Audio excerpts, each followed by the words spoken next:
The big guest is already here, Kathleen Noble. Did I pronounce that right? Yes. Ah, there you go. First of all, good evening. Welcome to the press box. And for now, welcome back to Uganda. Thank you. Thank you for having me on the show. Yeah. When did you come back? Yesterday. What are you here for?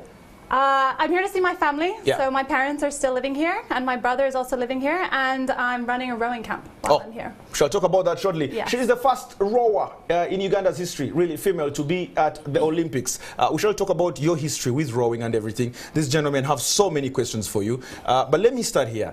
Did you feel the attention and the media noise that was behind you during the Olympics? Did you have a feel of how excited you were that you were representing this beautiful nation? Yes, absolutely. I was blown away by how much attention there was in Uganda. I was not expecting it at all, and I felt I just felt so proud to be representing Uganda and for people to be so excited about it, and also for people, especially in the rowing community, to suddenly have this spotlight, because we're a very small community, and so it was just very exciting to have all of that positive energy. Well, guys, you'll forgive me if throughout this interview I keep flip-flopping with my accent. I'm trying to catch up with Kathleen's accent, so words like Gona and Wana are definitely going to fall in the conversation today.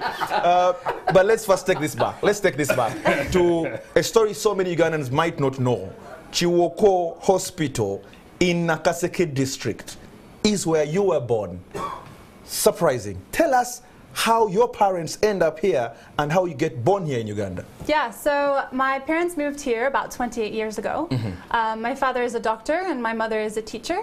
And they had both been to Africa when they were teenagers, and they both had kind of felt a call that God was calling them to come and live here and work here. And so they were connected with a mission church organization that connected them to Chiwoko Hospital. So my dad was working as a doctor there. That's what brought them out, and that's where I was born. So then for how long were you here before you went to America for what we shall discuss later? I was here for 18 years, so all through school up until the end of secondary school. Ah, okay. So then I went to America for university. Guys, I think I should bring you in at this stage before we jump into her professional side of the story. Yeah, I like how she mentioned Chiwoko. Yeah, she's on point. She said something close to Chiwoko.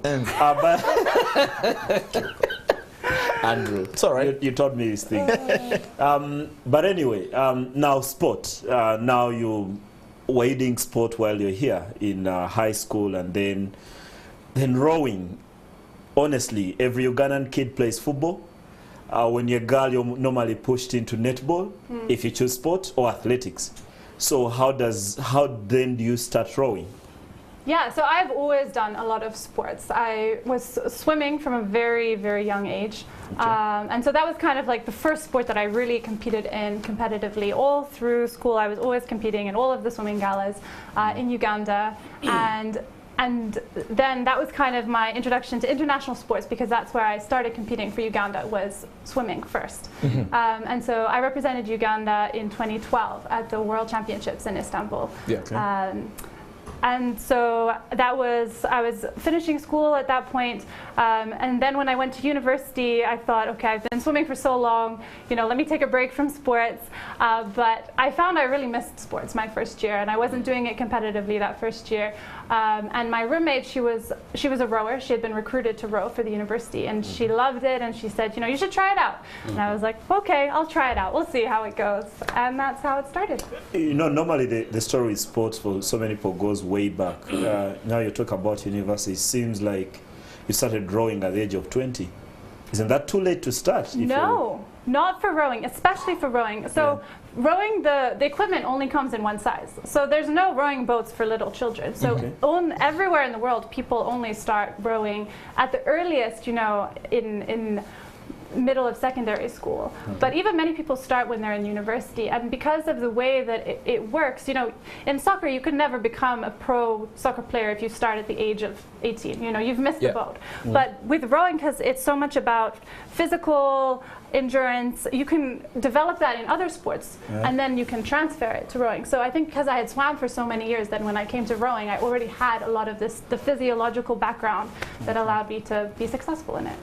Oh, that's interesting. Mongso, I just want to bring you in, but I wanted to tap just what he said. Because, of course, you did 50 meters butterfly. I was singled that in Istanbul, representing Uganda in 2012. But there was a story with volleyball as well. You did so much at the beginning. Is this a personal push? Is it a family push? Because we have that problem back here with whether parents are helping their kids go into so much sport. But you're doing so much at a young age. Yeah, I was never pushed into anything. I enjoyed it a lot. My parents were always supportive of my sport, but I never felt pressured into it.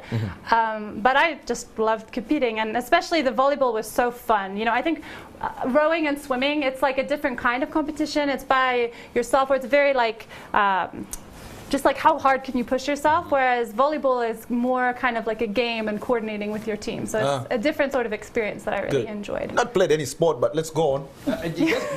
Just stick with family. Of course, she says friends encouraged her and all. But you came here with your dad. I'd love to know how much he has played in you doing sports. And two, I have a friend who asked me today, and I was like, hey, come to think of it, how do you go about this? So if one wants to row, should they just get to the nearest boat and start? I don't know, what happens? Yeah. A canoe. Where do they go? Yeah, get a canoe, get some kind of stick. We have all these sticks around. They look like mingling sticks. You get a mingling stick, go to Kasenyi, somewhere in Entebbe, get into the water, and then you're good. Oh, if you go, it's a good start. But actually, no, that's a good question, because rowing boats are actually quite different to other boats. Okay. Because the main part of your body that's working is your legs, which many people don't realize. So a rowing boat, your feet are actually tied in, and you're sitting on a seat, and the seat moves. And so most of your power is coming from your legs, and so you need a particular boat that you can use. Actually, originally a long time ago, the way that they did it is they had leather shorts, and they polished the leather shorts, and they just slid on their butt back and forth. But now we have seats with wheels. So okay. Yeah. So in Uganda, the question is, in Uganda, if one wants to do rowing, where do they go? How do they start? Tomorrow. Tomorrow. Okay. If you want to start rowing, go to the Ugandan rowing community page on Facebook. I think that's the most accurate place to get information. And the two places that have active rowing at the moment, one is Miami Beach and in Luzira, and the other one is Kisubi Beach, which is out kind of in Entebbe Road. So those are the two locations that have rowing. Okay, so you most of the year are based in Utah. I was having a discussion with my producer, and he calls it Utah, which I find a bit too village of him. But you're in Utah. Yes. It's Utah. Yeah, I know it's Utah. In America. So my point is, though, your Wikipedia page says you're a lab technician there, and we're having a discussion before coming on air, and you don't know who set up your Wikipedia page. I don't know. So what are you doing? If you set up my Wikipedia page, please tell me so I can thank you. So what are you doing in Utah? Correct the information. Yeah. Yeah, so right now I'm a rowing coach in Utah. And I coach for the team. I trained there when I was training for the Olympics. I was based in Utah, so I was training there with a high school team, because there's very little rowing. Like in Uganda, in Utah, also very little rowing. Yeah. And so I was training with a high school team there, which is a competitive rowing team, for the last 2 years. And then after the Olympics, I started coaching for them. Do you find it much appreciated here? Because I want us to talk about your journey to the Olympics, but I also want to talk about then what you leave behind, because now you've inspired so many young girls, and I'm thinking some men as well, to get into rowing. But let's talk about what the attitude to rowing here is for the times you've been here. What do you think? Do you think Ugandans appreciate it much?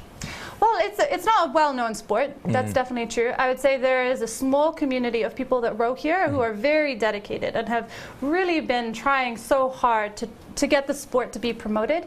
And it's been very difficult because there's just, the equipment is very hard to get, and there's been a lot of issues getting more equipment, and equipment being damaged, and then various politics things. And so it's been very challenging, but I would say that there is a group of people that are very enthusiastic and really trying to develop the sport. We shall talk about the equipment, because I think there's a huge story in there, which I'm hoping a couple of government officials are definitely watching the show today, those specifically in sport and those in your area. We shall discuss that very shortly. But let's talk about the Olympics. So you are going to the Olympics, you're going to put on the Ugandan colors. That must have been huge, the pressure. Yeah, it was... I was really trying not to feel too much pressure because I find when I feel too much pressure, I get very nervous and then I feel sick and then I don't perform very well. Yeah. So I was really trying to, in my mind, just focus like on the moment and not get caught up in, there was so much media going on and so much excitement, which is easy to get swept away with. And so I was trying to just focus on being there. And it was very exciting to be there with the best athletes from all over the world, and it's such a festive, even with COVID, very, very restricted under COVID, but still like a festive feel. And Nobo, it's because of you that I would watch every kind of sport at the Olympics. Actually, I've confessed on this show that I like artistic gymnastics. For me, it's the best sport in the Olympics. Starts with the makeup and then the routines and all. But we had to wake up at 3 a.m. to watch you, and that was quite punishing. We had to set our alarm clocks and find all kinds of excuses, and had to explain to people that now we are going to watch a Ugandan rowing at the Olympics. Now, when you get into your performances, because didn't start so well, I think when you look at your first race, you must have felt you could have done better. So we're cheering in front of a TV and thinking, can we just push this tiny thing, this canoe, get done. to go a little further? So how impressed are you with yourself? Because it was a tough start, then your times kept on improving as the competition went on. Yeah, actually I was very happy with my first race. The thing about rowing is it's hard to judge things by the time because the weather makes so much of a difference. Sure. But I mean, I do think my last race was definitely my best race, and I was very proud of that race. But the thing, like, I was not expecting to go there and win. People kept asking me, like, oh, are you going to win? And the answer was always no. I was never going to be anywhere in that league. And that's okay, like, just to be there and to participate is a huge opportunity and is very exciting.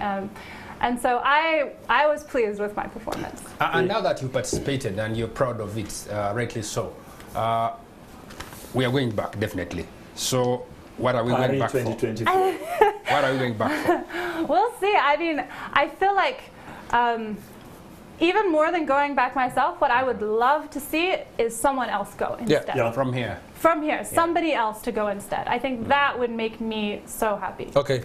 Here's an interesting one. When she says she would want to see someone else go, what she's doing about that is basically starting up her own clinics here, which is going to explain to us very shortly, and we can get details. What I've just received, though, from your management team are 2 mobile numbers that folks can join in if they want to help the Noble Rowing Clinic grow into a huge, spectacle. And I have 2 numbers, and these numbers are basically to help donate, because like she said, equipment is very expensive, and there's so much in and around the sport itself. So just before we discuss the equipment and what she's doing with the clinic, get yourself a pen. Let me just read for you these 2 numbers very quickly so you can write them down. Fena to Chijumbide, right?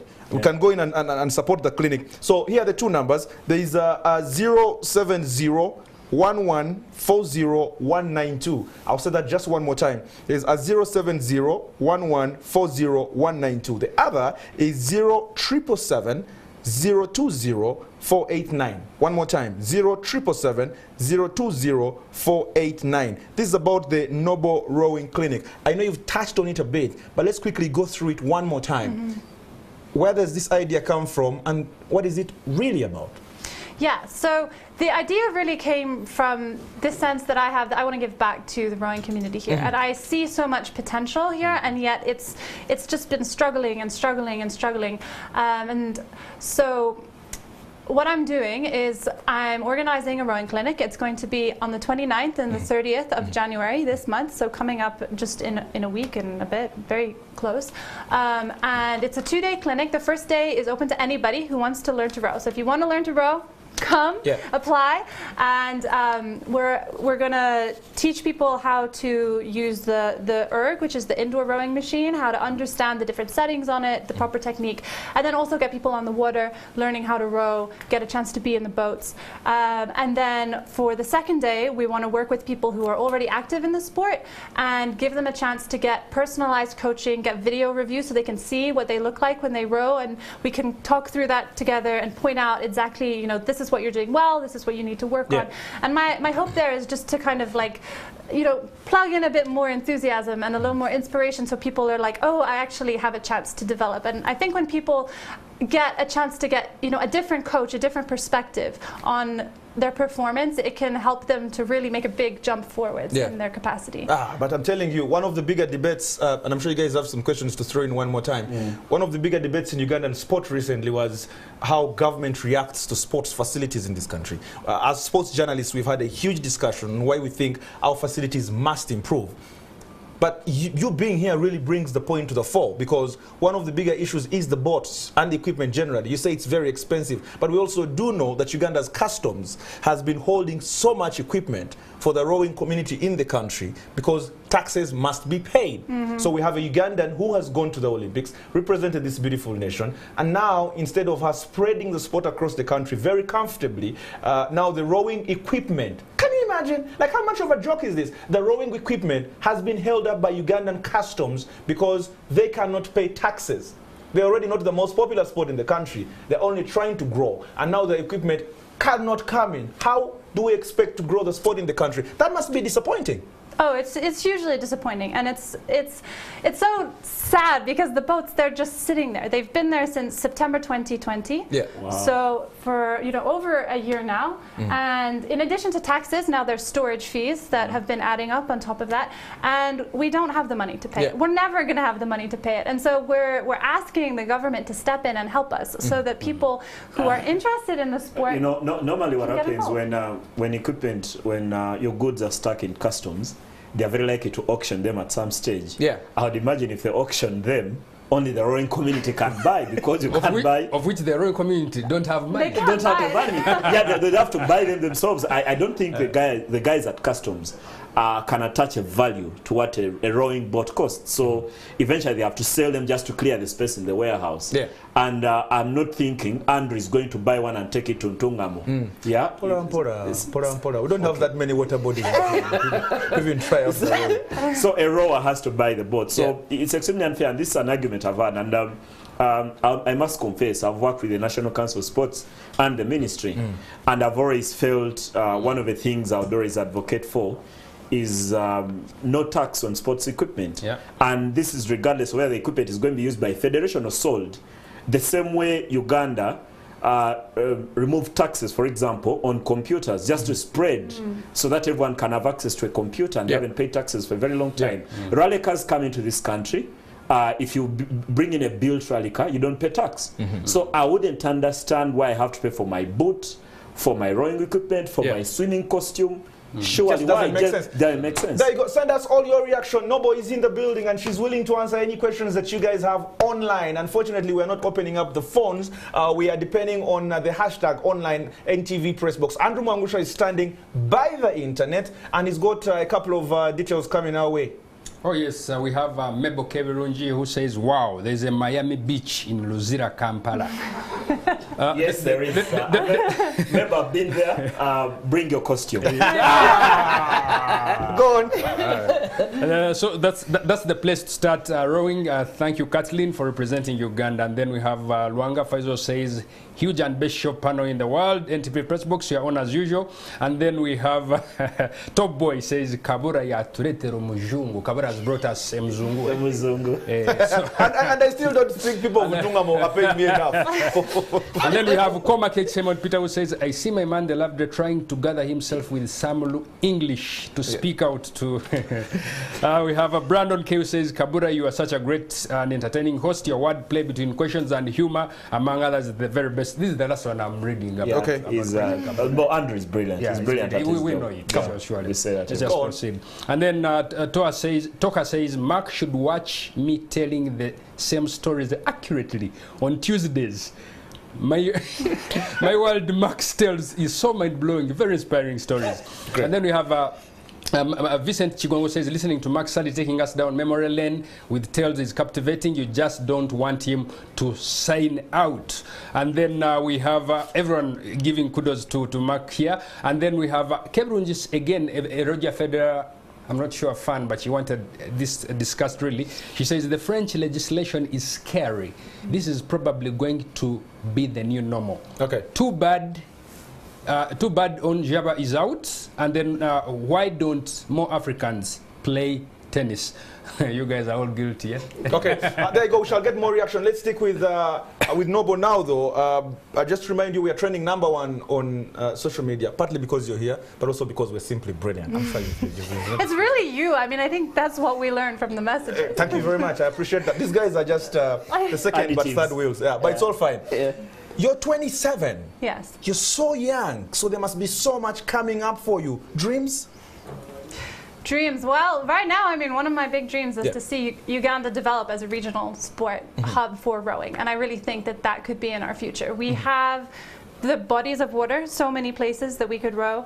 We have a young population. We have people who, you know, especially like for rowing in Africa, there's so much opportunity for women, so much opportunity. And so if we could just get equipment, get local clubs that are active and are competing against each other, I really think we have a shot to send a woman. And also for the para rowers. Rowing is one of the sports that is very, very good for people who have various disabilities, that they can compete at a very high level, you know. And already in Uganda we have a para rowing, you know, a para rowing team that is operational, and some of the boats that are in customs right now, they're para boats for people to row. And so I think there's just like so much potential that we have here to develop, and it's very frustrating and sad to see that it's not happening. But I have this hope that it can change. Let me tell you something about my history, something about myself.